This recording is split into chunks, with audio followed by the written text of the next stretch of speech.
بسم اللہ الرحمن الرحیم۔ السلام علیکم۔ ماں کے لیے سب کچھ چھوڑ دینا، لیکن سب کے لیے ماں کو مت چھوڑنا، کیونکہ جب ماں روتی ہے تو فرشتوں کو بھی رونا آ جاتا ہے۔ یہ جو ماں کی محبت ہوتی ہے نا، یہ سب رشتوں کی ماں ہوتی ہے۔ رشتوں میں سب سے افضل رشتہ وہ درجہ ماں کا ہے۔ لبوں پہ اس کے بد دعا نہیں ہوتی، بس ایک ماں ہے جو خفا نہیں ہوتی۔ جس کے دل میں ماں کے لیے محبت ہے، وہ زندگی کے کسی موڑ پر شکست نہیں کھا سکتا۔ ساری رات سوتے ہوئے میں نے جنت کی سیر کی، صبح جو آنکھ کھلی تو دیکھا سر ماں کے قدموں میں تھا۔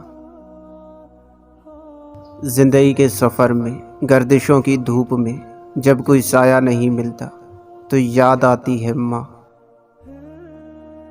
جب باپ غصہ کرے تو خاموش رہو، کیونکہ باپ دنیا کا وہ خالص اور سچا رشتہ ہے جو آپ کی خوشیوں اور آسائشوں کے لیے اپنی پوری جوانی لٹا دیتا ہے۔ اور جب ماں غصہ کرے تو یہ 3 کام لازمی کرو۔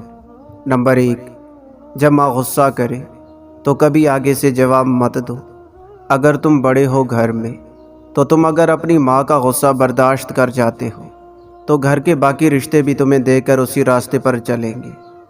نمبر 2، اگر ماں غصہ کر رہی ہو تو غور سے ماں کے چہرے کی طرف دیکھو اور سمجھنے کی کوشش کرو کہ اتنے نرم دل والی ماں اتنا غصہ کیوں کرنے لگی ہے۔ کہیں تم نے اسے کوئی تکلیف تو نہیں پہنچا دی؟ تمہاری کسی بات نے ان کا دل تو نہیں توڑ دیا؟ اور اگر ایسا ہے تو سمجھو تمہارا اللہ پاک بھی تم سے خفا ہے۔ اس لیے دیر مت کرو، ماں کو راضی کر لو۔